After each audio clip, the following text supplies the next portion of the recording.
മിസ്സാണ് ഹിന്ദിയാണ് എടുക്കുന്നത്. വരൂ നമുക്ക് കുറച്ചു നേരം ഹിന്ദി പഠിക്കാം അല്ലെ. അപ്പൊ നമ്മളൊരു പുതിയ ഒരാളെ കുറിച്ചിട്ട് നമ്മൾ പഠിച്ചിട്ടുണ്ടായിരുന്നു. ഒരു പുതിയ രീതിയിലുള്ള ഒരു കവിത പോലുള്ള ഒരു സംഭവം നമ്മൾ പഠിച്ചിട്ടുണ്ടായിരുന്നു. നമ്മുടെ രണ്ടാമത്തെ ചാപ്റ്റർ ഹൈക്കു എന്ന് പറയുന്നത് അല്ലെ. കവിതയാണോ എന്ന് ചോദിച്ചാൽ അത് കവിതയല്ല. ഇനിയിപ്പോ 8ാം ക്ലാസ് പഠിച്ച മാതിരി ദോഹ 2 ലൈനുള്ള എന്തെങ്കിലും കാര്യമാണോ ചോദിച്ചാൽ അതുമല്ല. ഇയാള് കുറച്ച് വ്യത്യാസം ഉണ്ട് അല്ലെ. ഇവിടുത്തെ ഒന്നും ആളല്ല, അങ്ങ് ജപ്പാനിൽ ഉണ്ടായിട്ടുള്ള ഒരു സംഭവമാണ് ഹൈക്കു എന്ന് പറഞ്ഞാൽ 3 ലൈൻസ് മാത്രമുള്ള ഒരു സംഭവം അല്ലെ. അപ്പൊ ഈ ഹൈക്കു എന്ന് പറയുന്നത് നിങ്ങൾ വെറുതെ 3 ലൈൻസേ ഉള്ളൂ, വളരെ സിമ്പിൾ ആയിട്ട് പഠിക്കാൻ പറ്റും എന്ന് വിചാരിച്ച് നിൽക്കരുത്. അതിന് വേണ്ടിയിട്ടാണ് നമ്മൾ ഈ കോണ്ടന്റ് ഇട്ടിട്ടുള്ളത്. ആള് കുറച്ച് വലുപ്പമുള്ള ആളാണ്. ഇതിൽ നമ്മൾ ഡീപ്പായിട്ട് കുറെ കാര്യങ്ങൾ പഠിച്ചിരിക്കേണ്ടതുണ്ട്. ഇതെങ്ങനെ പഠിച്ചുണ്ടാക്കാം, ഇതിന് എങ്ങനെ എന്ത് ക്വസ്റ്റ്യൻ വന്നാലും എങ്ങനെ എഴുതാം എന്നുള്ള കാര്യങ്ങളാണ് മിസ് ഇവിടെ ഇതിൽ പറയാൻ പോകുന്നത്. ഓക്കെ, ആദ്യം നിങ്ങൾ മനസ്സിലാക്കേണ്ട ഒരേ ഒരു കാര്യം എന്താണ് ഹൈക്കു എന്നുള്ളതാണ്. ഓക്കെ, ഹൈക്കു എന്നുള്ളത് ഒരു ജാപ്പാനീസ് ജാപ്പാനീസ് അവിടെ ഉണ്ടായിട്ടുള്ള ജപ്പാനിൽ ഉണ്ടായിട്ടുള്ള ജാപ്പാനീസ് പോയട്രിയുടെ ഒരു രീതിയാണ്, ഒരു രൂപമാണ് എന്തെന്ന് പറയുന്നത് ഹൈക്കു. അതിൽ 3 ലൈൻസ് മാത്രമേ നമുക്ക് ഉണ്ടാകുള്ളൂ എന്നുള്ള കാര്യം ആലോചിക്കാം. പിന്നെന്താണ്, ആദ്യത്തെ ലൈനിൽ 5 സിലബിൾസ് ആയിരിക്കും ഉണ്ടാവുക. ഇനി രണ്ടാമത്തെ ലൈനിൽ 7 സിലബിൾസ് ആയിരിക്കും. മൂന്നാമത്തെ ലൈനിൽ 5 സിലബിൾസ് ആയിരിക്കും. മക്കൾ എണ്ണി നോക്കിയാൽ മതി, എണ്ണി നോക്കിയാൽ കറക്റ്റ്. ഹിന്ദിയിലാണെങ്കിൽ നമ്മൾ ഓരോ അക്ഷരങ്ങളല്ല ഓരോ വാക്കുകൾ എണ്ണി നോക്കുക. 5 എണ്ണേ ഉണ്ടാവുള്ളൂ, അടുത്തത് 7 എണ്ണേ ഉണ്ടാവുള്ളൂ, അടുത്ത ഒന്നുകൂടി എണ്ണി നോക്കിയാൽ 5 എണ്ണേ ഉണ്ടാവുള്ളൂ. അപ്പൊ അതൊന്ന് കറക്റ്റ് എണ്ണി നോക്കിയാൽ മനസ്സിലാവും ഇത് കൃത്യമാണ്, ഇത് ഇതിന്റെ നിയമമാണ് എന്നുള്ള കാര്യം ആലോചിക്കുക. ഇത്ര മാത്രമെങ്കിലും ആലോചിക്കുക. ഹൈക്കു ഇവിടെയുള്ള ആളല്ല, അങ്ങ് ജപ്പാനിലുള്ള ആളാണ്. ജാപ്പാനീസ് പോയട്രി ആണ് എന്നുള്ള കാര്യം ആലോചിക്കാം. യെസ്, അത് കഴിഞ്ഞു കഴിഞ്ഞാൽ എന്തൊക്കെയാണ് മിസ്സേ ഈ ഹൈക്കു? ഈ ഹൈക്കു എന്ന് പറയുന്നത് നമുക്ക് 3 ഹൈക്കു ആണ് പഠിക്കാനുണ്ടായിരുന്നത് അല്ലെ. ആ 3 ഹൈക്കുവിൽ ഏത് വേണമെങ്കിലും നമ്മുടെ എക്സാമിന് വരും. എക്സാമിന് നമുക്ക് 3-4 മാർക്കിനോളം ഹൈക്കു ചോദിക്കാനുള്ള ചാൻസ് ഉണ്ട്. 3 അല്ലെങ്കിൽ 4 കുറയത്തില്ല. 5 കൂടി വന്ന ഒരു 5 അത്രേ ഉണ്ടാവുള്ളൂ. 3-4 എന്തായാലും നമുക്ക് ചോദിക്കാൻ ചാൻസ് ഉണ്ട്. അപ്പൊ എന്താണ്, ഹൈക്കു ഇമ്പോർട്ടന്റ് ആണ്. നമുക്ക് ആകെ 40 മാർക്കിനാണ് ഹിന്ദി ഉള്ളത്. അതിൽ 3-4 മാർക്ക് ഇതിനാണുള്ളത്, ഹൈക്കൂനാണ്. ഏത് ഹൈക്കു വേണമെങ്കിലും വരാം. ആ 3 ഹൈക്കൂയിൽ ഏതെങ്കിലും ഒന്നായിരിക്കും മക്കൾക്ക് എക്സാമിന് ചോദിക്കുന്നുണ്ടാവുക. ഈ ഓണം എക്സാമിന് ചോദിക്കുന്നുണ്ടാവുക, എന്തായാലും ചോദിക്കുന്ന ഒരു സംഭവമാണ്. ഓക്കെ, അപ്പൊ ഈ ഹൈക്കു എന്ന് പറയുന്നതിൽ എന്തൊക്കെ ക്വസ്റ്റ്യൻസ് ആണ് മിസ്സേ വരിക എന്നുള്ളൊരു ചോദ്യം ചോദിച്ചാൽ ആദ്യം നിങ്ങൾ അത് മനസ്സിലാക്കിയിട്ടുണ്ടാവണം. അത് പഠിക്കുന്നതിന് മുന്നേ എന്തൊക്കെ വരാം ഇതെന്ന് അങ്ങനെ ഒരു ഐഡിയ ഉണ്ടാക്കി വെക്കണം. യെസ്, ആ ഐഡിയ മിസ് തരാം. നോക്കിയേ, 1 വേർഡ് ക്വസ്റ്റ്യൻസ് എന്തായാലും ഉണ്ടാവും. 1 വേർഡ് ക്വസ്റ്റ്യൻസ് എന്തായാലും ഉണ്ടാവും. 1 മാർക്കിന് 1 ക്വസ്റ്റ്യനോ അല്ലെങ്കിൽ ചിലപ്പോൾ 2 ക്വസ്റ്റ്യനോ ഒക്കെ ഉണ്ടാവാൻ സാധ്യത ഉണ്ട്. പിന്നെ നമുക്ക് വരാൻ പോകുന്ന ഒരു ക്വസ്റ്റ്യൻ എങ്ങനത്തെ ടൈപ്പാണെന്ന് അറിയോ? ഇത് ചിലപ്പോൾ 2 മാർക്കിനൊക്കെ ആയിരിക്കും ചോദിക്കുക, അല്ലെങ്കിൽ 1 മാർക്കിനും വരാം കേട്ടോ. നോക്കിക്കേ, സമാൻ ആശയ് വാലി അല്ലെ. സമാൻ ആശയ് വാലി എന്തെടുത്ത് എഴുതാനാണ്? ലൈൻസ് എടുത്ത് എഴുതാൻ വേണ്ടിയിട്ട്, പങ്ക്തി എടുത്ത് എഴുതാൻ വേണ്ടിയിട്ട്. പങ്ക്തി എന്ന് വെച്ചാൽ എന്താണ്?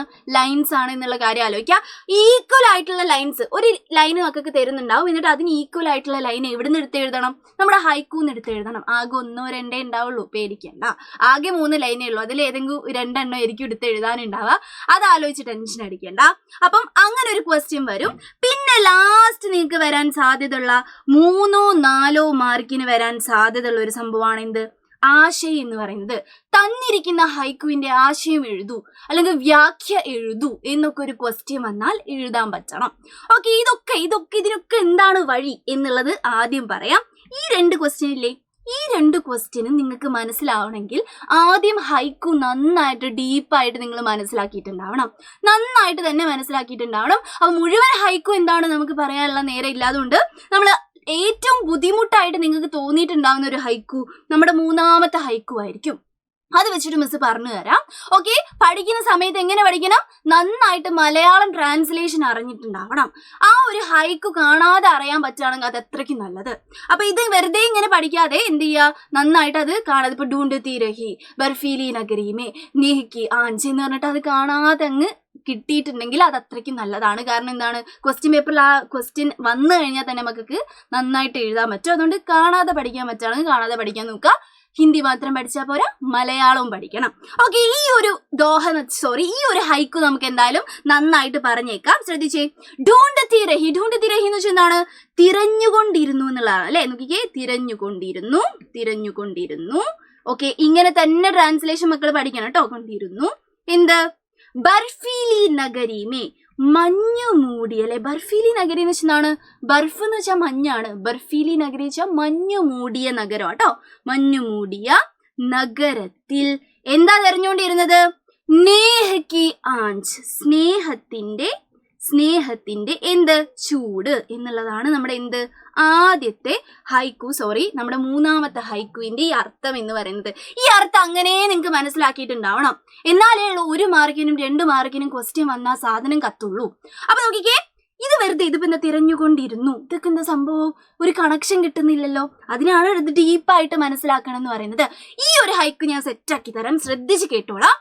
ഓക്കെ, നമ്മൾ പറഞ്ഞ എന്താണ്, തിരഞ്ഞുകൊണ്ടിരിക്കുകയാണ് ബർഫീലി നഗരി. ബർഫീലി നഗരി എന്താണ്, മഞ്ഞു മൂടിയ നഗരമാണ് അല്ലെ. നിങ്ങൾ ആലോചിക്കുക, നല്ല മഞ്ഞത്ത് നമുക്ക് നിൽക്കുമ്പോൾ ഏറ്റവും നമുക്ക് ആവശ്യമുള്ള സംഭവം എന്താണ്, ചൂടാണ്. ഒരു മഞ്ഞ് നല്ല തണുത്ത് വിറച്ച് നിൽക്കുമ്പോൾ ഒരു ചൂട് കിട്ടിയിട്ടുണ്ടെങ്കിൽ നല്ലൊരു ആശ്വാസമായിരിക്കും അല്ലെ. ഒരു തീയോ അങ്ങനെ എന്തെങ്കിലുമൊക്കെ കണ്ടിട്ടുണ്ടെങ്കിൽ നല്ല ആശ്വാസമായിരിക്കും അല്ലെ. അതാണ് ഇതിന്റെ എന്ത്, നമ്മൾ പെട്ടെന്ന് കാണുമ്പോൾ ഉള്ള ആ ഒരു അർത്ഥം എന്ന് പറയുന്നത്. പക്ഷെ ഇതല്ല, ഉള്ളിലേക്ക് വേറൊരു അർത്ഥമുണ്ട്. അതിന് മിസ് ഒരു കുറച്ച് കാര്യങ്ങൾ എഴുതി തരാം. ഇത് 1 മാർക്കിന് ചോദിക്കാൻ സാധ്യതയുള്ള സംഭവം കേട്ടോ. ഈ ബർഫീലി നഗരി, അതായത് മഞ്ഞു മൂടിയ നഗരം എന്ന് പറയുന്നത് ഞാൻ ഒന്ന് മാറ്റി എഴുതാണേ. നോക്കിക്കേ, നിർദയ്, ക്രൂർ, പിന്നെന്താണ് നിങ്ങൾക്ക്, ഓക്കെ, സംവേദൻഹീൻ. നോക്കിക്കേ, സംവേദൻഹീൻ എന്നൊക്കെ നമുക്ക് എഴുതി വെക്കാം. ഇതൊക്കെ എന്തൊക്കെയാണെന്ന് ഞാൻ ആദ്യം പറയാം. നോക്കാം, ഈ ബർഫീലി നഗരി, മഞ്ഞു മൂടിയ നഗരത്തിന് നമ്മൾ ചെറുതായിട്ടൊന്ന് മാറ്റാം കേട്ടോ. നിർദയമായ, ദയയില്ലാത്ത, ക്രൂരമായ. സംവേദനഹീൻ എന്ന് വെച്ചാൽ എന്താ അറിയോ, നമുക്ക് എന്താണ്, അൺസിമ്പത്തറ്റിക് ആയിട്ടുള്ള, ഒരു സിമ്പതിയും ഒരു സഹാനുഭൂതിയും, ആൾക്കാരോട് ഒരു സഹാനുഭൂതിയും കാണിക്കാത്ത ഒരു നഗരം ഉണ്ടെന്ന് വിചാരിക്കാം. ആ നഗരം എന്ന് പറഞ്ഞുകൊണ്ട് എന്താ ഉദ്ദേശിച്ചത്, കുറച്ച് ആളുകളെ ആയിരിക്കും ഉദ്ദേശിച്ചിട്ടുണ്ടാവുക. അതായത് സ്നേഹിക്കാത്ത, മറ്റുള്ളവരോട് ഒരു ദയയും കാണിക്കാത്ത, ക്രൂരമായിട്ടുള്ള, സിമ്പതി ഒന്നും കാണിക്കാത്ത ഒരു സമൂഹം ഉണ്ടെന്ന് വിചാരിക്കാം. ആ സമൂഹത്തിൽ ഒറ്റപ്പെട്ട് നിൽക്കുന്ന ഒരാള് എന്ത് തേടിക്കൊണ്ടിരിക്കുകയാണ്, സ്നേഹത്തിന്റെ ചൂട് തേടിക്കൊണ്ടിരിക്കുകയാണ്, സ്നേഹത്തിന് വേണ്ടി കൊതിക്കുകയാണ്. കിട്ടുവടാ, കിട്ടാൻ ബുദ്ധിമുട്ടാണ് അല്ലെ. അപ്പൊ ഓക്കെ, ഒന്ന് നോക്കാം, തിരഞ്ഞുകൊണ്ടിരിക്കുകയാണ് ക്രൂരമായ, നിർദയമായ, ആ ഒരു സിമ്പതി ഒന്നും ഇല്ലാത്ത ആ നഗരത്തില് സ്നേഹത്തിന് വേണ്ടിയിട്ട്. ഇതാണ് ഇതിന്റെ ഇന്നർ മീനിങ്, ഉള്ളിലെ മീനിങ് എന്ന് പറയുന്നത്. ഓക്കെ, ഒരു എക്സാമ്പിൾ വെച്ചും കൂടി പറഞ്ഞു തന്നേക്കാം. നമ്മൾ എപ്പോഴും എന്ത് ചെയ്യണം, എക്സാമ്പിൾ വെച്ചിട്ട് ആലോചിക്കണം. ഇത് വലിയ വൈഡായിട്ടുള്ള എന്താണ് മീനിങ് ആണ്. ഇത് എങ്ങനെ വേണമെങ്കിൽ മക്കൾക്ക് പോവാം. അത് നമ്മൾ മീനിങ് പറയാൻ തുടങ്ങി കഴിഞ്ഞിട്ടുണ്ടെങ്കിൽ നമുക്ക് 1 മണിക്കൂറൊന്നും തീരത്തില്ല, അത്രയ്ക്കും പറയാനുണ്ട്. അപ്പൊ ഒരു എക്സാമ്പിൾ മിസ് പറയാം. നിങ്ങളുടെ സ്കൂളിൽ ഒരു കുട്ടി ഉണ്ടെന്ന് വിചാരിക്കാം. ആ കുട്ടീനെ ആ കുട്ടീനെ എന്തോ ഒരു കാരണത്താൽ നിങ്ങൾ എന്ത് ചെയ്യാണ്, ഒറ്റപ്പെടുത്തി നിൽക്കുകയാണ്. നിങ്ങൾ ഒരു സിമ്പതിയോ ആ കുട്ടീനോട് കാണിക്കുന്നില്ല, അവനെ സ്നേഹിക്കുന്നില്ല, അവൻ എന്ത് ചെയ്യുന്നില്ല, ക്രൂരമാക്കിയിട്ട് ഒരു ദയം കാണിക്കാതെ അവനെ ഒറ്റപ്പെടുത്തിയേക്കാന്ന് വിചാരിക്കാം. ആ ഒറ്റപ്പെട്ട കുട്ടി ആ ഒരു സമൂഹത്തിൽ ഏറ്റവും കൂടുതൽ ആഗ്രഹിക്കുന്നതായിരിക്കും ഒരു നല്ലൊരു സ്നേഹിക്കുന്ന ഫ്രണ്ടിനെ, അല്ലെങ്കിൽ എന്താണ്, സാരമില്ലടാ പോട്ടെ ഞാനുണ്ട് കൂടെ എന്ന് പറയാൻ വേണ്ടിയിട്ട് ഒരാൾ അല്ലെ, ഒരു ഫ്രണ്ടിനെ ആയിരിക്കും നമ്മൾ ആഗ്രഹിക്കുന്നത്. എന്താ നോക്കിക്കേ, ബർഫീലി നഗരിമേ, ആ നിർദ്ദയമായ ആ സമൂഹത്തിൽ നമ്മൾ എന്തിനു വേണ്ടിയിട്ടായിരിക്കും തേടുക, സ്നേഹത്തിന് വേണ്ടിയിട്ടായിരിക്കും, സ്നേഹത്തിന്റെ ചൂടിന് വേണ്ടിയിട്ടായിരിക്കും നമ്മൾ കൊതിക്കുക. ഇതാണ് ഈ ഒരു എന്തിന്റെ, ഹൈക്കുവിന്റെ അർത്ഥം എന്ന് പറയുന്നത്. ഡീപ്പായിട്ട് അങ്ങ് മനസ്സിലാക്കി വെച്ചാൽ ഏത് ക്വസ്റ്റ്യൻ വന്നാലും എന്ത് ചെയ്യാൻ പറ്റും, നമുക്ക് എഴുതാൻ പറ്റും. ഓക്കെ, നിങ്ങളോട് ചോദിക്കുകയാണ് എന്ത്, ബർഫീലി നഗരി എന്തിന്റെ സിമ്പൽ ആണ്, അല്ലെങ്കിൽ എന്തിന്റെ പ്രതീകമാണ് എന്ന് നിങ്ങളോട് ചോദിക്കുകയാണ്, അല്ലെങ്കിൽ ഓപ്ഷൻസ് തരികയാണെങ്കിൽ മക്കൾ നോക്കിക്കേ, നിർദയമായ, ക്രൂരമായ, സംവേദനഹീൻ എന്ന് വെച്ചാൽ അൺസിമ്പത്തറ്റിക് ആയ, ഒരു സഹാനുഭൂതിയും ഇല്ലാത്ത, ഇതുമായി റിലേറ്റ് ചെയ്ത എന്തെങ്കിലും സാധനം ഓപ്ഷനിൽ ഉണ്ടാവും. അതെന്ത് ചെയ്യുക, ടിക്ക് അടിക്കുക. അതാണ് ബർഫീലി നഗരി എന്ന് വെച്ചാൽ. അല്ലാതെ മഞ്ഞ് പെയ്യുന്ന സ്ഥലമല്ല ഉദ്ദേശിച്ചത്, ക്രൂരമായ ആ ഒരു നഗരമാണ്. ഓക്കെ, അത് സെറ്റായി. ഇനി അങ്ങനെ ഒരു മാർക്കിന് എന്തെങ്കിലും ചോദിച്ചിട്ടുണ്ടെങ്കിൽ മക്കൾക്ക് ഓക്കെ ആണ്. ഇനി ചിലപ്പോൾ മക്കളോട് വേറൊരു ക്വസ്റ്റ്യൻ ചോദിക്കും. നോക്കിക്കേ, നേഹ് എന്ന് വെച്ചാൽ എന്താണ്, അതിന്റെ സമാനാർത്ഥി ശബ്ദം ഏതാണ്, അതിന് ഈക്വൽ ആയിട്ടുള്ള വേർഡ് ഏതാണ് എന്ന് ചോദിച്ചാൽ മക്കൾക്ക് അറിയാം. സ്നേഹ്, പ്രേമ്, ഇതൊക്കെയാണ്. ഓക്കെ, അതും പഠിച്ചു. അപ്പൊ നിങ്ങൾ ഹൈക്കു പഠിക്കുന്ന സമയത്ത് അത് ഏത് ഹൈക്കു ആവട്ടെ, മിസ് ഇതിപ്പോ ഒറ്റൊരു ഹൈക്കുവിന്റെ കാര്യമാണ് പറഞ്ഞത്, മറ്റേ ഹൈക്കുവിലൊക്കെ എന്തുണ്ടാവും, സമാനമായിട്ട് കുറെ വാക്കുകൾ ഉണ്ടാവും. അതൊക്കെ മക്കൾ എന്ത് ചെയ്യുക, പഠിക്കാൻ വേണ്ടി നോക്കുക. കാരണം എങ്ങനെ ക്വസ്റ്റ്യൻ വന്നാലും നമുക്ക് എഴുതേണ്ടതാണ്.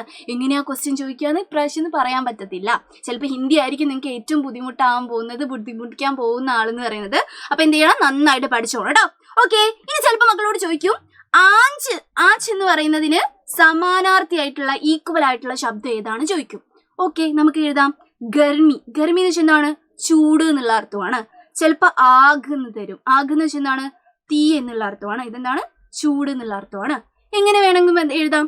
ഓക്കെ, എങ്ങനെയെങ്കിലും ഇതിന്റെ അർത്ഥം മനസ്സിലാക്കിയാൽ റിലേറ്റ് ചെയ്യാൻ പറ്റിയ ഒരു സാധനം നമ്മുടെ കയ്യിൽ ഉണ്ടാവണം. അതാണ് മിസ് പറഞ്ഞു വരുന്നത്. അപ്പൊ ഇതൊക്കെ എന്ത് ചെയ്യണം, എന്റെ മക്കള് പഠിച്ചു വെച്ചോണം. ഓക്കെ, ഈ ഒരു സംഭവം ഓക്കെ ആയി കഴിഞ്ഞാൽ 1ഉം 2ഉം എന്താണ് ക്വസ്റ്റ്യൻ വന്നാൽ നമുക്ക് എഴുതാൻ പറ്റും. സമാന ആശയവാലി പങ്ക്തി വന്നാലോ നിങ്ങൾക്ക് അതിന്റെ മലയാളം കറക്റ്റ് അറിയാം. പിന്നെ ഇത് വായിച്ചു കഴിഞ്ഞാൽ കണക്ട് ചെയ്യാനുള്ള എന്തെങ്കിലും വാക്കുണ്ടാവും, 2 മാർക്ക് അവിടെ വീഴും. സൂപ്പറായിട്ട് നമുക്ക് കിട്ടും. ഇനി ലാസ്റ്റ് ആളാണ് നിങ്ങളെ വേറെ ചിലപ്പോൾ ബുദ്ധിമുട്ടിക്കാൻ ഒരു ചാൻസ് ഉള്ള ആള്, ആശയം. ആശയം എഴുതാന്ന് പറയുന്നത് 3 മാർക്കിനോ അല്ലെങ്കിൽ 4 മാർക്കിനോ ആയിരിക്കും നമുക്ക് ചോദിക്കുക. അതിനു മുമ്പ് ഒരു സാധനം പറയാൻ വിട്ടുപോയി. ഇയാളുണ്ടല്ലോ ആരാണ് എഴുതിയത് എന്നുള്ളത് നിർബന്ധമാണ് മക്കളെ. എങ്ങനെയെങ്കിലും അത് പഠിച്ചു വെച്ചോളാം. കാരണം 1 മാർക്കിന് അത് ചോദിക്കാം. പിന്നെ ആശയം എഴുതാൻ വന്നിട്ടുണ്ടെങ്കിൽ കവിയുടെ പേര് അല്ലെങ്കിൽ ഈ ഹൈക്കു എഴുതിയിട്ടുള്ള ആളുടെ പേര് നിർബന്ധമായിട്ട് നമ്മൾ എഴുതിയിട്ടുണ്ടാവണം. അല്ലെങ്കിൽ പോയതാ.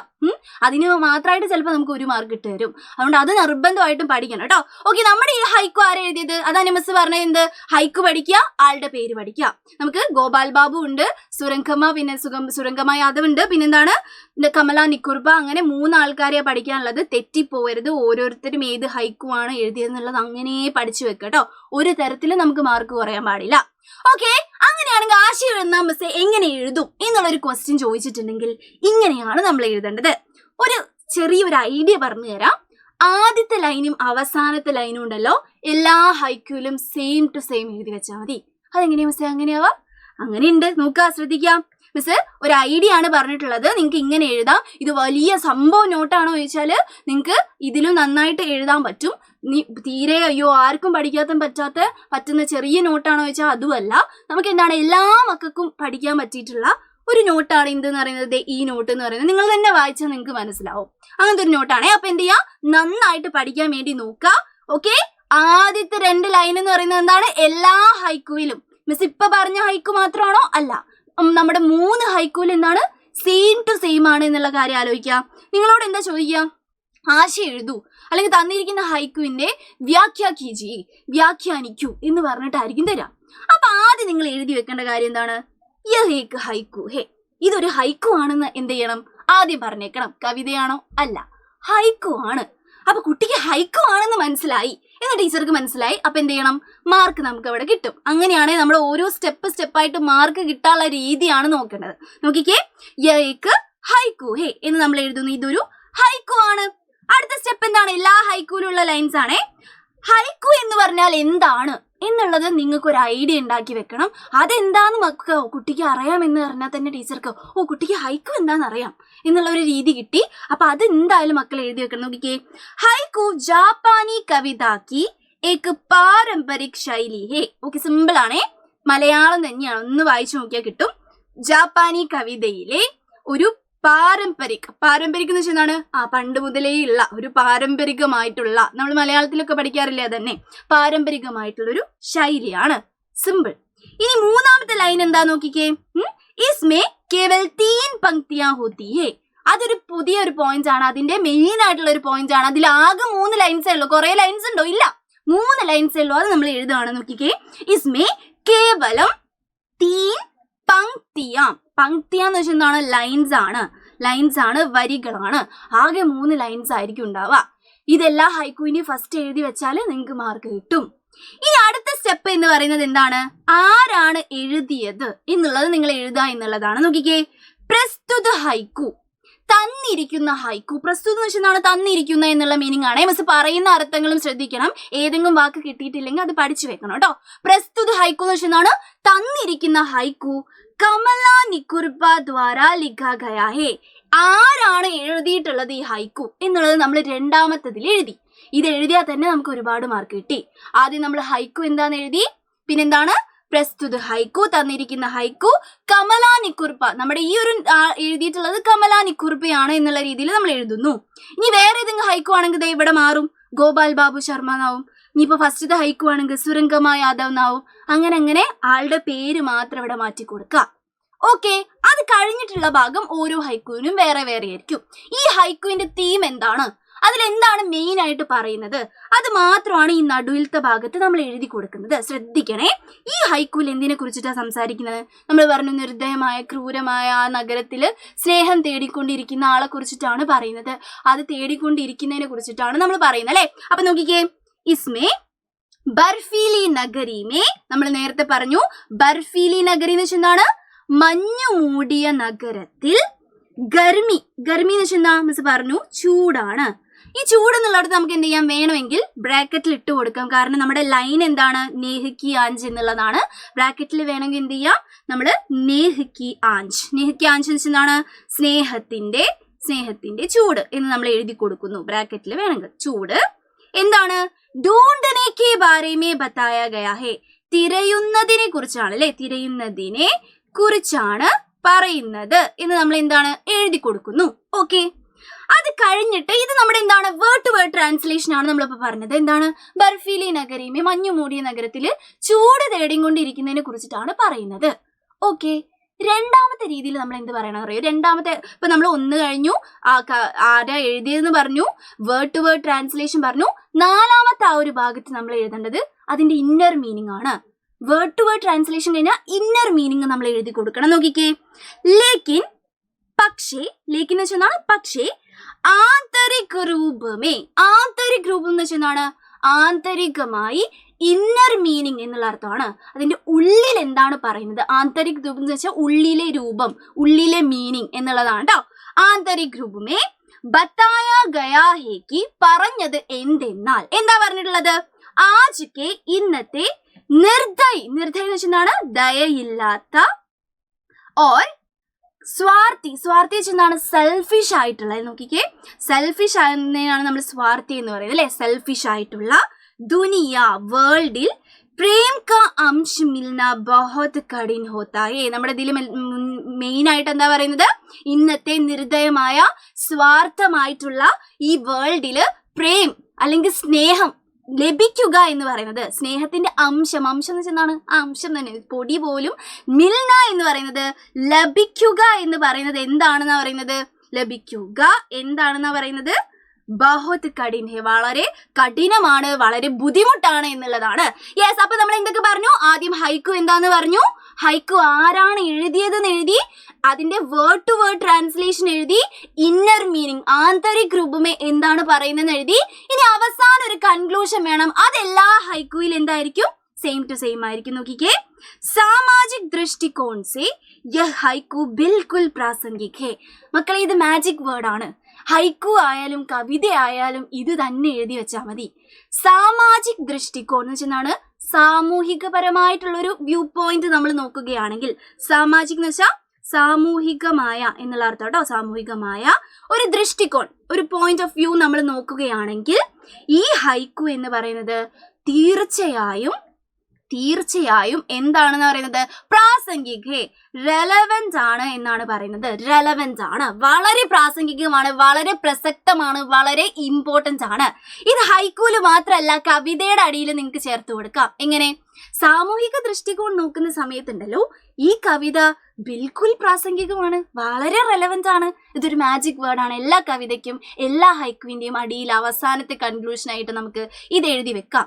ഇങ്ങനത്തെ കുറച്ച് വാക്കുകൾ ഹിന്ദിയിൽ പഠിച്ചു വെച്ചേക്കാം. അപ്പം നമുക്ക് എല്ലാത്തിലും എന്ത് ചെയ്യാം? ഇട്ട് കൊടുക്കാൻ പറ്റും. അപ്പം ഇങ്ങനത്തെ കുറച്ച് സ്പെഷ്യൽ ആയിട്ടുള്ള കാര്യങ്ങൾ പഠിച്ചു വെക്കുക.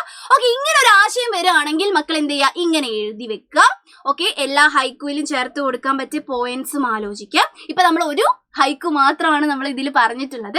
ഇതേപോലെ മറ്റുള്ള ഹൈക്കുകളും നിങ്ങൾ പഠിക്കുക. വെറുതെ അതിൻ്റെ എന്താണ് അർത്ഥം മനസ്സിലാക്കി പോകുന്നതിന് പകരം ഡീപ്പായിട്ട് മനസ്സിലാക്കുക. ഓരോ വാക്കിൻ്റെയും ഈക്വൽ ആയിട്ടുള്ള വേർഡ്സ് തരയുക, ആശയം വൃത്തിക്ക് പഠിച്ചു വെക്കുക, ഹൈക്കു എന്താ എന്നുള്ളത് പഠിച്ചു വെക്കുക, എഴുതിയ ആളുടെ പേരും നന്നായിട്ട് പഠിച്ചു വെക്കുക. ഇതേപോലെ പഠിച്ചു കഴിഞ്ഞാൽ ഹൈക്കൂന്ന് എന്ത് വന്നാലും മക്കളെ നിങ്ങൾക്ക് സൂപ്പർ ആയിട്ട് മാർക്ക് കിട്ടും. അപ്പൊ ഇതേപോലെയുള്ള കുഞ്ഞു കുഞ്ഞു കോണ്ടന്റുകളായിട്ട് മിസ് ഇനിയും വരുന്നതായിരിക്കും. നമ്മുടെ ഓണം എക്സാം ഇവിടെ അടുക്കാറായി. ഇപ്പോഴേ നന്നായിട്ട് പഠിച്ചു തുടങ്ങിക്കോളാം. അപ്പോൾ all the best. Bye bye.